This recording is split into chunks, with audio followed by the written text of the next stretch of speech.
Tervetuloa dosenttiin. Onko Suomi sairas lääkkeistä? Syömmekö liikaa mielenterveyslääkkeitä? Täällä on meillä tänään vieraana psykologi Aku Kopakkala, josta näyttää tulevaan uusi Suomen kansanterveyden Martti Luther. Hän on laittanut omat teesinsä näkyviin ja hänet on jo erotettu työpaikastaan Mehiläisestä. Tervetuloa. Kiitos kovasti. Ensinnäkin täytyy kysyä nyt ihan ensimmäiseksi, en ehkä sanonut kaikkea oikein asian kuuluvasti, mutta näyttää siltä, että te olette nyt myrskyn silmässä. Alkanut keskustelu siitä, että miten suomalainen kansanterveys toimii, ja te olette väittäneet suoraan, että suomalaisille annetaan tai he saavat liikaa näitä mielenterveyslääkkeitä. Ja tässä mielessä te olette astuneet isolle varpalle. Onko näin? Kyllä mä uskon, että sillä tavalla on. Mun viimeaikaiset kokemukset on ollut aika selkeitä siinä suhteessa. Ja kuten todettu, niin mut irtisanottiin. Ja edelleenkin niin se kysymys siitä, että miksi yli 1 miljoona suomalaista syö mieleen vaikuttavia lääkkeitä päivittäin, niin hämmentää mua. Onko 1/4 meistä hulluja? No, saako näin kysyä raakasti? Joo, voit kysyä. Mun mielestä ei ole. Mutta meidän yhteiskunta on muuttumassa siihen suuntaan, että se on niin kuin nopea fiksaus melkein kaikkiin ratkaisuihin, niin joku tämmöinen kemiallinen juttu. Ja ihmisillä on sellainen kuvitelma, että niistä pillereistä on hyötyä. Mutta katsotaan mitä tahansa näistä isoista mielenterveyslääkkeistä, siis masennuslääkkeistä, neurolepteistä, ADHD-lääkkeistä, niin pitkällä aikavälillä näyttää, että niistä on ehkä todennäköisesti enemmän haittaa kuin hyötyä käyttäjälle. Sivuvaikutuksia, pitkän aikavälin sivuvaikutuksia ei juurikaan tutkittu, ne alkaa vähitellen tulee esiin. Ja kansanterveydellisesti on valtava kysymys, myös yhteiskunnallisesti muuten. Nyt täytyy Aku kysyä ihan suoraan, että te olette esittänyt aika kovia väitteitä ja avoimesti ja kuuluvasti niin kuin pitääkin. Mutta nyt täytyy kysyä, onko sulla evidenssiä tähän? Että voitko sä sanoa, onko sulla tieteellistä tietoa tai voitko sä viitata johonkin artikkeleihin vai onko sulla ihan omaa kohtaista Ei, kyllä mä käyn läpi yleensä kaikki sellaiset merkittävät alkuperäistutkimukset, mitkä vaikuttaa olevan krusiaalisia keskeisiä. Että kyllä jos ajattelee neuroleptiä olemassa tasan kaksi pitkäaikaistutkimuksista, missä on tehty yli 7 vuotta seurattu satunnaistetusti niitä, mitkä on saanut neurolepteja ja lääkitsemättömiä. Joo. Ja molemmissa tutkimuksissa on selvää, että funktionaalinen paranemistodennäköisyys on yli 2-kertainen lääkitsemättömillä verrattuna lääkittyviin. Eli siis pillereitä ei tarvitse popsia? No se asiapa ei ole näin yksinkertainen. Pitkäaikaisvaikutukset on niin kuin asia erikseen ja kenelle silloin kun me puhutaan niin kuin isoista massoista, niin asia vaikuttaa siltä, että meidän yhteiskunnassa syödään lääkkeitä liikaa ja pitkäaikaisvaikutuksia ei ole kauheasti tutkittu. Tutkimukset tietenkin tehdään Yhdysvalloissa, ne on Wunderinkin ja Harrowsin tutkimukset, mihin me viittaa. Mutta isossa kuvassa niin näyttää selvältä, että suomalaisten mielenterveys ei ole huonontunut radikaalisti viimeisen 100 vuoden kuluessa, milloin tämä pillereiden syöminen on alkanut. Itse asiassa päinvastoin. Psykiatrian hoitotulokset on johdonmukaisesti huonontunut 100 vuoden kuluessa. Ja jos ajatellaan, niin eikö se ole vähän erikoiset hoitotulokset koko ajan huono? On, todella. Ja on olemassa 3 WHO-tutkimusta skitsofreniassa, missä on tehty eri maissa tutkittu skitsofrenian paranemista. Ja ensimmäinen tutkimus tuotti yllätyksen. Meillä oli niin kuin oletus, siinä haluttiin osoittaa, miten hyödyllisesti on kehittynyt psykiatrinen järjestelmä, hoitojärjestelmä, miten synkeä tämä on köyhissä maissa. Yllätykseksi kävi niin, että mitä köyhempi maa, sen paremmat hoitotulokset. Tulos oli ihan selvä. No, eli meidän pitäisi köyhdyttää yhteiskuntia. WHO kertoi tutkimustuloksen, tämä nosti hirveän äläkän, näin ei voi olla. WHO teki toisen tutkimuksen, erittäin tarkan toisti. Ja tulos oli edelleenkin sama. Mitä köyhempi valtio, mitä vähemmän käytetään rahaa psykiatriseen hoitoon, mitä vähemmän lääkkeitä, sen paremmat hoitotulokset. Ja tämähän on, niin kuin, eihän se näin pitäisi olla. Ei, se on paradoksaalista. Ja tästä tuloksesta ei ole päästy eroon. Itse asiassa kaikki tutkimukset viittaa kiusallisella tavalla samaan suuntaan.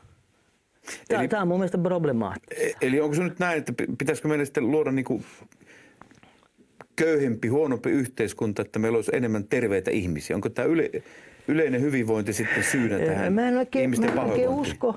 Mä olettaisin enemmänkin, että Se, osittain siis ainakin meidän psykiatriset hoitomenetelmät ei näytä olevan kovin hyvällä tolalla kokonaiskuvassa, jos tulokset koko ajan huono. Niin mä en usko, että se elintaso on niin kuin iso syynä, minkä takia nämä psykopulmat tulee. Et kyllä se enemmänkin oli ne hoitomenetelmät, mitä käytetään näissä länsimaissa, on hankalia. Toisaalta saattaa olla, että köyhissä maissa ollaan hyväksyvämpi mielenterveyspulmien suhteen, että siellä päästään niin kuin eli niin kuin vanha aikaa. Otetaan takaisin helpommin duunia, kaverit ottaa helpommin niin kuin vastaan. Että siellä on niin kuin kaverituki eli toimii paremmin. siedettiin sitä erilaisuutta, niin kuin ennen aikanaan Suomessa. Kyllä, mutta silti se jää se tulos, että mitä vähemmän ihmiset söi lääkkeitä, niin sen paremmin ne parani isossa kuvassa näissä WHO-tutkimuksissa. No Aku, nyt täytyy suoraan sanoa, että sä varmaan ymmärrät, että toisin mitä sä puhut, niin se on suora haaste lääkeyhtiöille, jotka kehittää lääkkeitä, jotka tekee näitä mielenterveyslääkkeitä. Niin tiesitkö sä, mihin sä ryhdyt? Niin kun, olitko sä nyt Don Quixote, joka lähtee tuulimyllyjä vastaan? Mulla ei ollut henkilönä tarkoitus lähteä mitään. Siis mä lähinnä lueskelen tutkimuksia, seuraan kansainvälistä keskustelua ja mä oon puhunut sitä ääneen. Siis mitä mä oon tehnyt työkseni, tein 14 vuotta Mehiläisessä. Et ensimmäiset 10 vuotta mä pyrin kehittämään mahdollisimman hyviä masennuksen hoitomenetelmiä. Ja sitten sen jälkeen mä pyrin kehittämään mahdollisimman hyviä skitsofrenian hoitomenetelmiä. Mulla ei ollut mitään kiinnostusta oikeastaan kritisoida niin kuin lääkkeitä, vaan löytää hyviä hoitomenetelmiä. Ja mulle itselle oli erinomainen yllätys, kun mä huomasin, että niin kuin, tässä on hyvin kiusallinen juttu. Tässä on kiusallinen juttu, että nämä hyvin hämmentävä. Mä olen koittanut 14 vuotta nyt päästä eroon 15 vuotta näistä asioista ja todellakin toivonut, ettei niin olisi. Saanko kysyä, oletko sä yksityisesti yrittänyt ikään kuin lääkäriyhteisön sisällä puhua? Joo. Koska nyt monet tuntuu, että sä oot porukan petturi. Kyllä mä oon jutellut ja siis mullahan on psykiatrikavereita, mitkä on ehdottomasti samaa mieltä. On kymmeniä, ei siitä ole kysymys. Maailmalla niin on valtavasti. Siis hyllymetreittäin on kirjoja, missä keskustellaan näistä asioista ja niin edelleen. Ja jos ajatellaan vaikkapa Peter C. Kötze, joka johtaa tällaista Cochrane tietokantahanketta, joka arvioi puolueettomasti lääketieteellisen tutkimuksen tuloksia. Siinä on joku 4000 tutkijaa mukana kansainvälisesti. Niin Peter C. Kötze on sitä mieltä, että nämä mieleen vaikuttavat lääkkeet pitäisi vetää pois markkinoilta. Kokonaan, koska niistä on enemmän haittaa kuin hyötyä. Ja Peterin tieteellistä niin kuin raskautta ei viime aikoina kyllä viimeisiin vuosikymmeniin kukaan ole epäillyt. No, minkälainen yhteiskunta meillä olisi, jos ei olisi tämmöisiä, sanotaanko nyt niin kuin kansankielellä meillä sitten mielenterveyspotilaat kävelisivät kaduilla surkeina ja siis mä sanoin, mitä Peter sanoi, mä en niin kuin sano, mitä mä en ole varma, mitä mä itse ajattelin sitä. Mutta toisaalta niin, meillä on Keroputaan-malli esimerkiksi Länsi-Lapissa, missä pyritään lähinnä lääkkeettömästi hoitamaan. Oli se mielenterveysongelma mikä tahansa. 30 vuotta on tehty niin ja tulokset on maailman parhaita. Siellä ei kroonistu skitsofrenikkoja. Ja se näyttää aika hyvältä ne lopputulokset. Siis se on Amerikassa erittäin suurta kiinnostusta herättänyt mallia. Ne puhuu Suomen mallista. Tässä Länsi-Lapin niin kuin Lapin mallista. Niin. Ne puhuu Suomen mallista. Ne luulee, että Suomessa on joka paikassa tällaista, vaikka ei ole, koska ei se sieltä, sitä on 30 vuotta tehty siellä Keroputaalla ja Länsi-Lapissa, mutta ei se sieltä mihinkään yleisty, koska koko ajan Suomessa tehdään terveys- ja sosiaalipuolella, tehdään hienoja innovaatioita, ne toimii loistavasti, mutta ei ne leviä mihinkään. Ne herättää vain närää viereisessä sairaanhoitopiirissä ja pahennusta. Mutta joka tapauksessa tämä kaikki, mitä sanot, sä oot yrittänyt puhua yksityisesti ja nyt sitten avasit suusi MOT-ohjelmassa ja sitten sinut irtisanottiin. Näin kävi.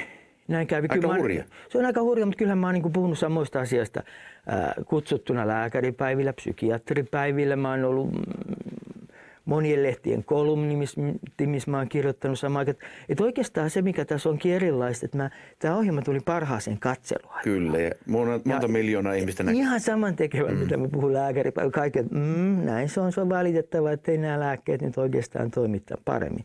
Ja kaikki, se on valitettava. Mutta niin siinä on tämä katseluaika tekee ihan saman viesti, niin se on kyllä tämä vaarallinen. Se riippuu kuulijasta. Kenelle kuulijalle puhutaan? Loppuuko meitä usko nyt sitten lääkäreihin? En mä oikein tiedä. Siis lääkäreissä on, niin kuin, jokainen lääkäri on toki erilainen. Hyvin monenlaisia lääkäreitä on. Ja mä näkisin, että enemmänkin kysymys ei ole lääkäreistä, vaan terveydenhoidon rakenteista. Minkälaiseksi ne on rakentunut koko tämä terveydenhoitosysteemi. Et siinä niin kuin mun mielestä pitäisi enemmän olla niin kuin asiakaskeskeistä. Onko sinun kysytty esimerkiksi tässä sote-uudistuksen yhteydessä, että sä voisit tulla ideoimaan tämmöisen uudenlaisen, jotain tällaista uutta? Vai onko se, että vanhalla mennään? Vanhalla mennään, mutta mä oon ehdottomasti suostunut, totta kai. Tulen, jos kukaan haluaa minut, niin minä tulen heti. Minä sanon kaikille aina kyllä.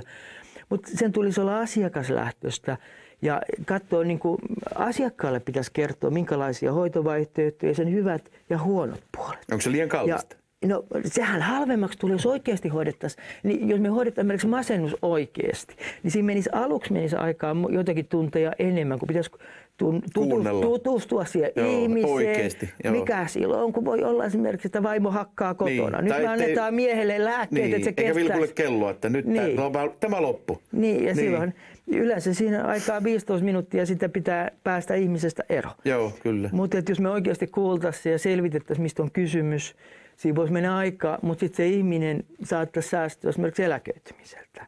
Ja yhteiskunnalle, niin jos me laitetaan yksi nuori eläkkeelle, niin se maksaa, oliko se nyt noin tuollaista 4 miljoonaa yhteensä, niin kokonaiskulut yhteiskunnalle. Et siinä mielessä niin se olisi säästöä, että me käytettäisiin vähän enemmän aluksi. Aku, sulla on hyvin syviä ja tämmöisiä vakavia ja painavia argumentteja. Me jatketaan hetken kuluttua ja Aku kertoo meille, miten tästä päästään eteenpäin.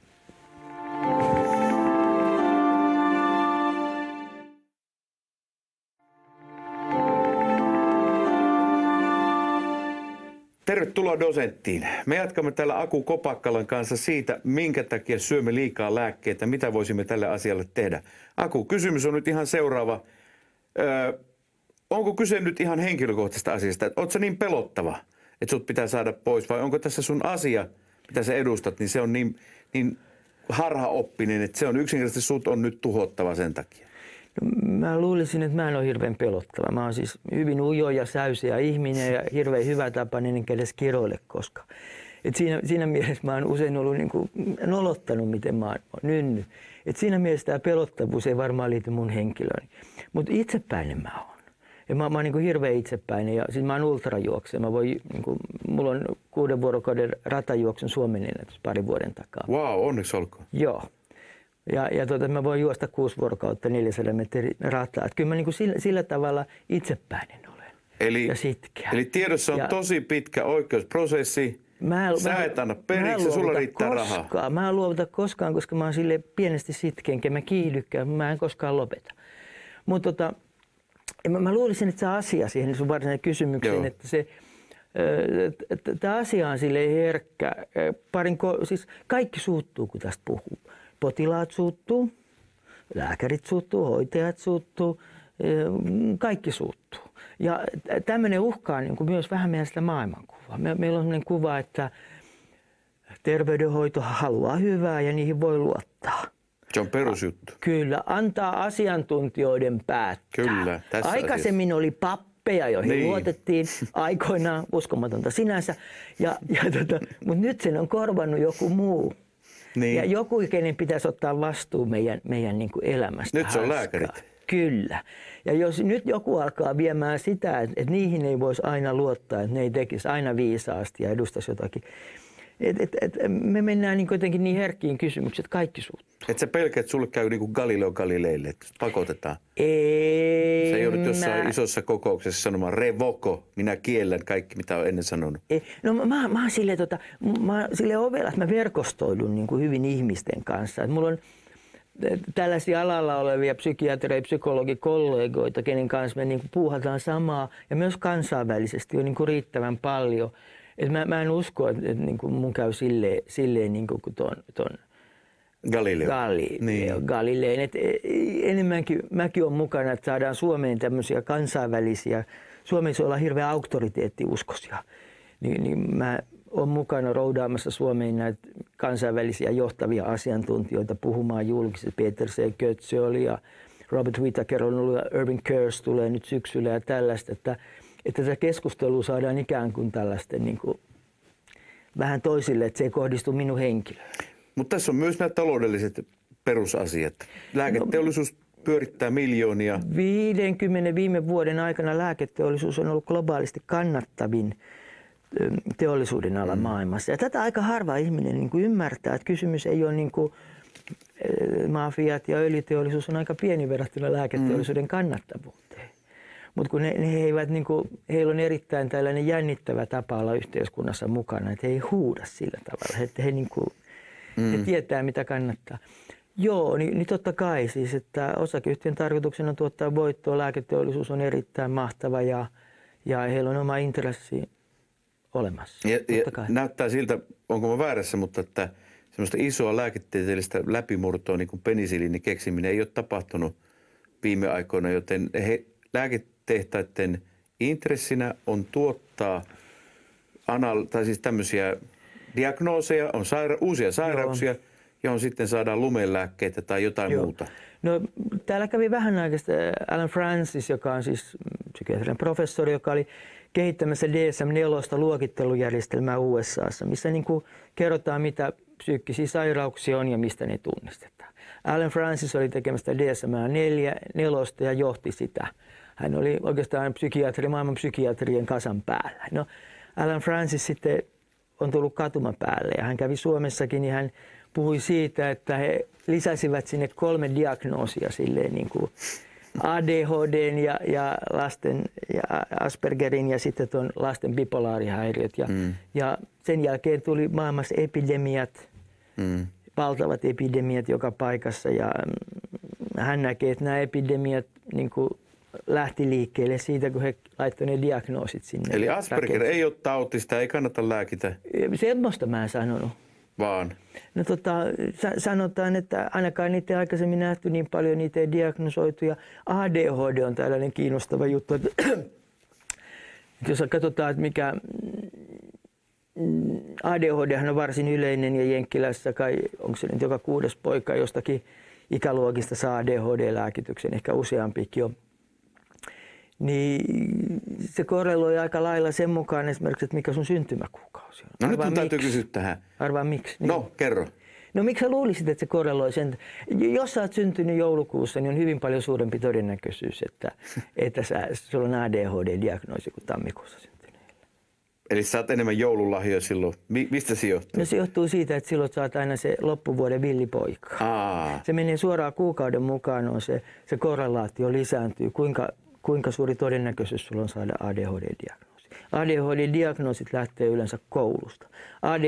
ADHDhan tarkoittaa alun perin, siis se liittyy ainakin Jenkkilässä voimakkaasti siihen, että miten sä menestyt koulusuorituksissa opinnoissa. Ja se on ihan selvä se korrelaatio. Että aikaisemmin niitä sanottiin loppuvuonna syntyneeksi villiksi pojiksi. Niin.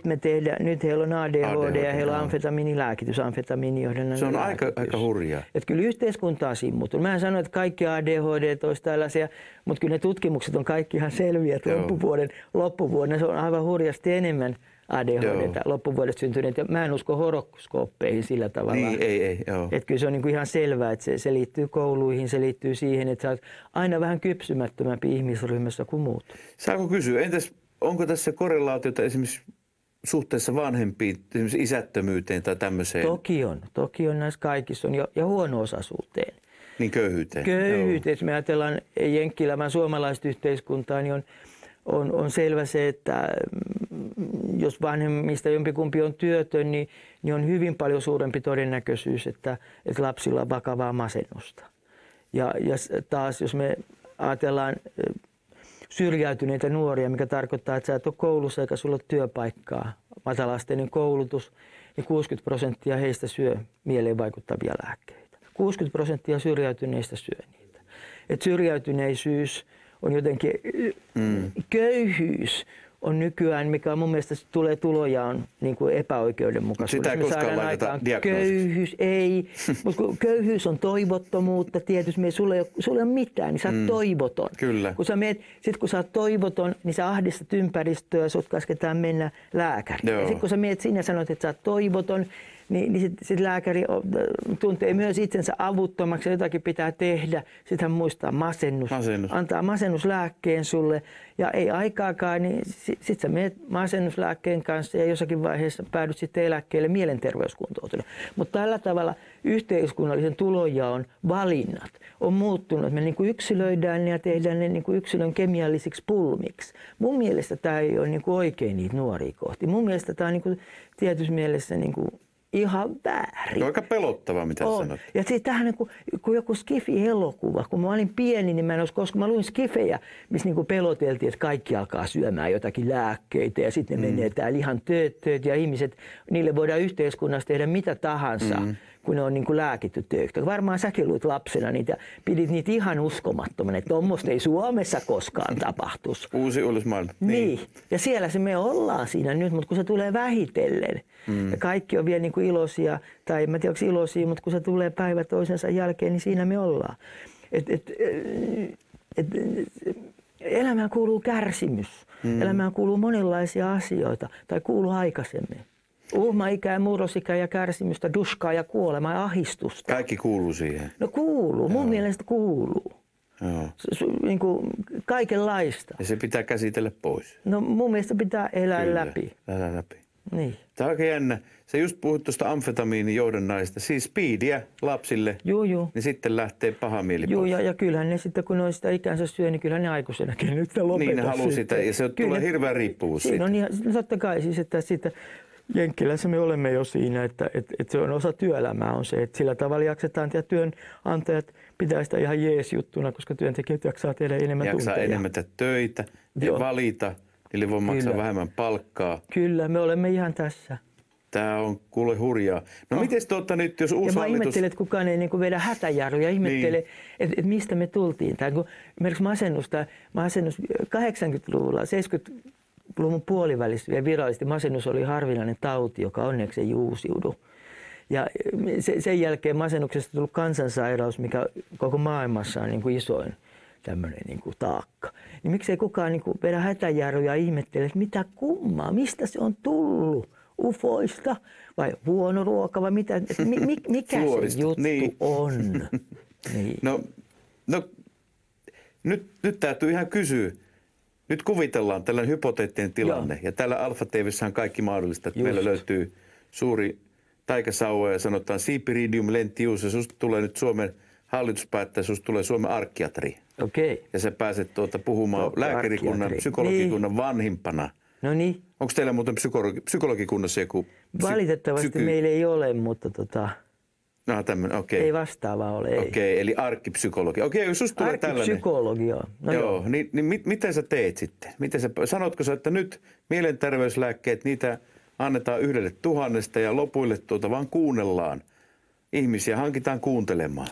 No pannaan rehelliseen töihin. No mä tekisin ainakin sillä tavalla, että ennen kuin ihmiset kirjoitetaan niin kuin nuoria eläkkeelle mielenterveyssyistä, tai yleensä kirjoitetaan eläkkeelle mielenterveyssyistä ketään, niin katsottaisiin, että joku on selvitellyt heidän kanssaan heidän elämäntilannettaan muutamia kymmeniä tunteja. Se ei maksa hirvittävästi verrattuna siihen 4 miljoonaa, mitä eläköityminen maksaa. Me tehtiin entisessä työpaikassa, niin mitä nyt enää ehkä halua mainostaa tässä yhteydessä, niin kehitettiin sellainen malli, missä ihmistä kuunneltiin ja katsottiin sen kehokuntoon, ei niinkään lääkkeellä, vaan ja sitten annettiin vertaistukea, koettiin tukea, että hän laittaa oikein elämänsä kuntoon. Katsottiin, mikä elämässä mättää ja kannustettiin ja tuettiin, että jos on niin kuin vaimon kanssa, niin pyydetään vaimo ja koitetaan ratkaista se. Ja sielunhoitoa. Sielunhoitoa tehtiin monipuolista tällaista. Koitettiin auttaa sitä ihmistä siinä sen tilanteessa. Ja sitten tehtiin tämmöinen, sitten seurattiin vielä ja käytännössä kaikki tulee kuntoon ja näin. Ja se maksoi alle 3 tunnin vuoden semmoinen kokonaispaketti, minkä tulokset oli erittäin hyviä. Mutta jos mä olisin se arkkijohtaja, niin mä katsoisin, että tällainen pitäisi tehdä kaikille ainakin ennen kuin ne laittaa eläkkeelle, koska me saataisiin ehkä noin 1/3 niistä niin kuin pelastettua. Niin kuin, ehkä puolet. Mutta kyllähän tämä niin liittyy ihan tähän soteen, että miten me rakennetaan. Et nythän tämä sisältää jo tällaisen, niin kuin, kun ihminen tulee mielenterveyspotilaana vastaanotolle, niin siinä on tämmöinen hirveä statusero. Niin se on mun mielestä sinänsä jo sairastuttava kyllä. se juttu. Et jos me rakennettaisiin nämä palvelut niin kuin asiakaslähtöisesti, silloin meidän pitäisi niin kuin enemmänkin mennä asiakkaan luokse. Ihan suoraan. Niin. Ihan suoraan. Kysymään, miten sulle kyllä, menee. Kyllä, meidän pitäisi niin kuin työntekijöiden altistaa itseensä niin kuin sille arkipäivälle ja kiinnostua todellisuudesta. Ei siitä, että me jaellaan niin kuin jotakin lääkettä tai terapiaa tai tällaista. Miten tämmöinen työpaikalla olisi semmoinen kuuntelutunti? Ihmiset saisi jutella asioita ja niitä kuunneltaisiin. Tai vanha kun on rippituoli. Rippituoli on nerokas juttu. Eikö ihminen saa puhua, miltä tuntuu? Ja siis ihan näin hyvä evidenssi on siitä, että vertaistuki toimii niin kuin erinomaisen hyvin masennuksen hoidossa. Siis että on kaveri niin kuin samassa tilanteessa olevia ja heidän kanssaan saa puida juttuunsa. Onko muuten eroa protestanttisten ja katolisten maiden välillä, jossa tämä rippituoli on enemmän? Tästä on väittelyä olemassa. Tästä on väittelyä. Mä en ota kantaa ristiriitaisia tutkimustuloksia, mutta voimakkaita. Tämä on ihan vanha historia. Jotkut on katoliset sitä, mutta ehdottomasti tämä säästää lääkityksessä. Kyllä, joo. Kiitoksia. Me jatketaan hetken kuluttua. Joo. Dosentti jatkaa. Keskustellaan. Asia on todella mielenkiintoinen. Tarvitaanko lääkkeitä vai ei?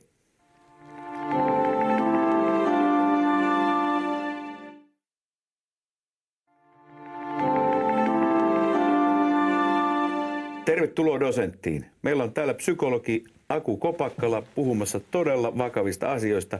Ja nyt puhutaan sitten lääkärien korruptiosta. Onko sitä olemassa? Niin Aku, mun täytyy nyt ihan kysyä. Kun puhutaan tästä lääketehtaiden ja lääkärien välisestä symbioosista, niin onko olemassa semmoinen kuin omertan laki, vaikenemisen laki lääkärillä?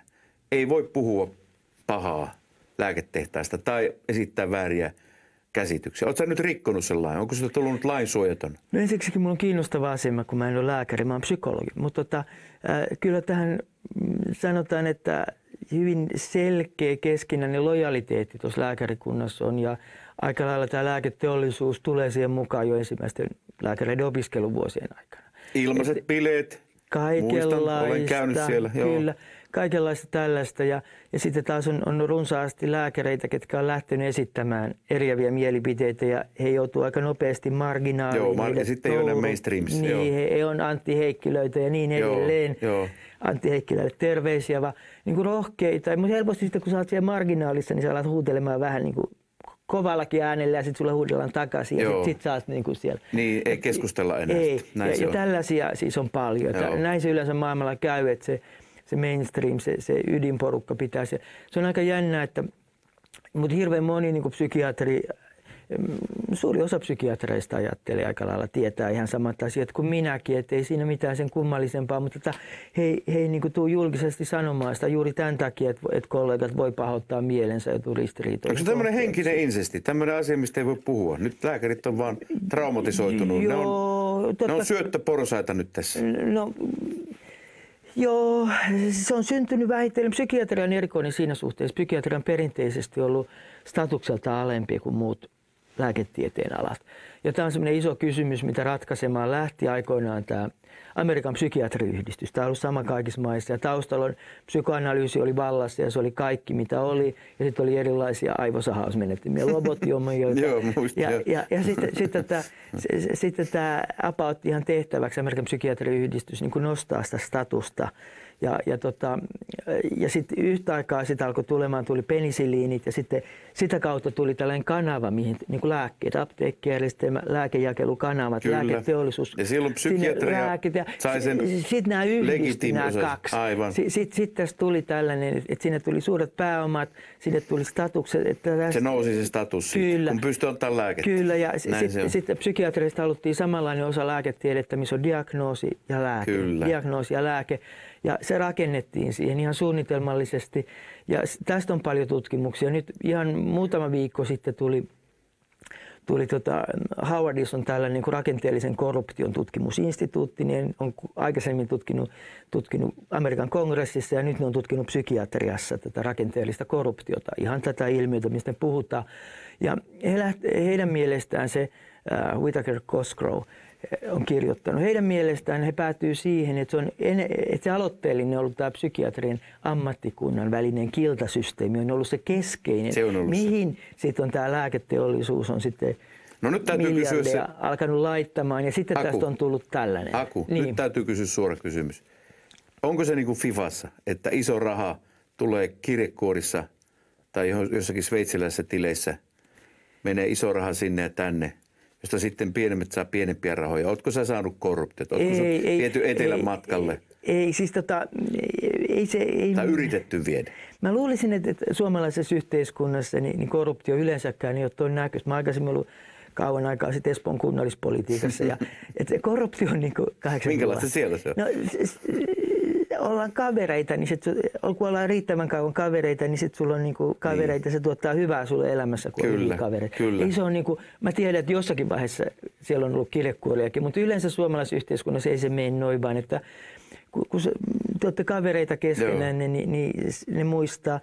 Totta kai Suomessakin niin avainpsykiatria viedään, he pääsevät ulkomaille vaikka Barcelonaan koulutuksiin, missä heille koulutetaan esiintymistaitoa, sitten heistä tulee avainhenkilöt. Tai milloin Havaijille jonnekin. Kyllä, mitkä sitten pääsee kouluttamaan muita ja niin edelleen. Mutta monin tavoin sitä tulee, mutta se on enemmänkin sellainen elämäntapa, missä kaikki hyötyy, kun kuuluu sen elämäntavan piiriin, eikä liikaa omaa pesäänsä. Eli se on semmoista kaunista, mukavaa korruptiota, miellyttävää. Ei, kyllähän se on niinku mahdottoman paljon vaikutusvaltaisempaa kuin mikään tämmöinen mafiatyyppi, jos me puhutaan niinku kansainvälisesti, isossa kuvassa ja viksumpaa. No onko valtio tässä mukana? Tukeeko se tätä? Kyllähän valtio tukee sitä voimakkaasti. No esimerkiksi sillä tavalla, että mehän ei katsota sitä, että mitkä hoidot oikeasti on niinku hyödyllisiä ja mitkä ei. Ja jos yhteiskunnassa satsattaisiin vain niihin hoitoihin, mitkä ihan varmasti on hyödyllisiä, ja katsottaisiin sitä asiakkaan kannalta, rakennettaisiin asiakaslähtöiset sosiaali- ja terveyspalvelut, niin ne näyttäisi ihan erilaiselta ja voisi maksaa aika paljon vähemmän. Ja se on kiinnostavaa ja tuottaisi enemmän terveyttä. Kelle ne rahat sitten menee? Kuka hyötyy? Kui bono? Kuka saa? Kuka saa nyt? Niin. Mä luulisin, että joo, kyllä ne lääketehtaat saa siitä osansa ja terveydenhoidon toimijat saa osansa. Että kyllähän siellä kaikki professiot ajaa. Psykologit ajaa omaa etuunsa ja lääkärit ajaa omaa etuunsa ja kaikkea. Ja ei silleen niin kuin pahaa tarkoittaa, vaan niin kuin jokainen. Mutta sen näköisiksi ne on tullut, että ne on mukavat niille terveydenhoidon toimijoille ne palvelut. Ei ne ole mukavan oloiset asiakkaille. Kiva. Asiakkaalle ei kiva, mutta järjestelmälle kiva. Ja ei ne terveyskeskuksen jonot ole kivoja niille asiakkaille. Mutta yleensäkin niin se pitäisi niin miettiä niin kuin ihan asiakaslähtöisesti uudestaan, että mitkä hoidoista on hyödyllisiä pitkällä aikavälillä, mitkä on haitat, että käyttäisiin parhaita mahdollisia menetelmiä. Ja tämä olisi kiinnostavaa. Mutta sähän varmaan Aku ymmärrät, että kun sä oot ikään kuin hyppinyt lääketehtaiden varpaille, samalla koko järjestelmää vastaa tässä. Eikö sua pelota, että sä joudut sinne marginaaliin, että sä oot Aku Kopakkala, se ihmeellinen psykologi, joka vaatii muutosta?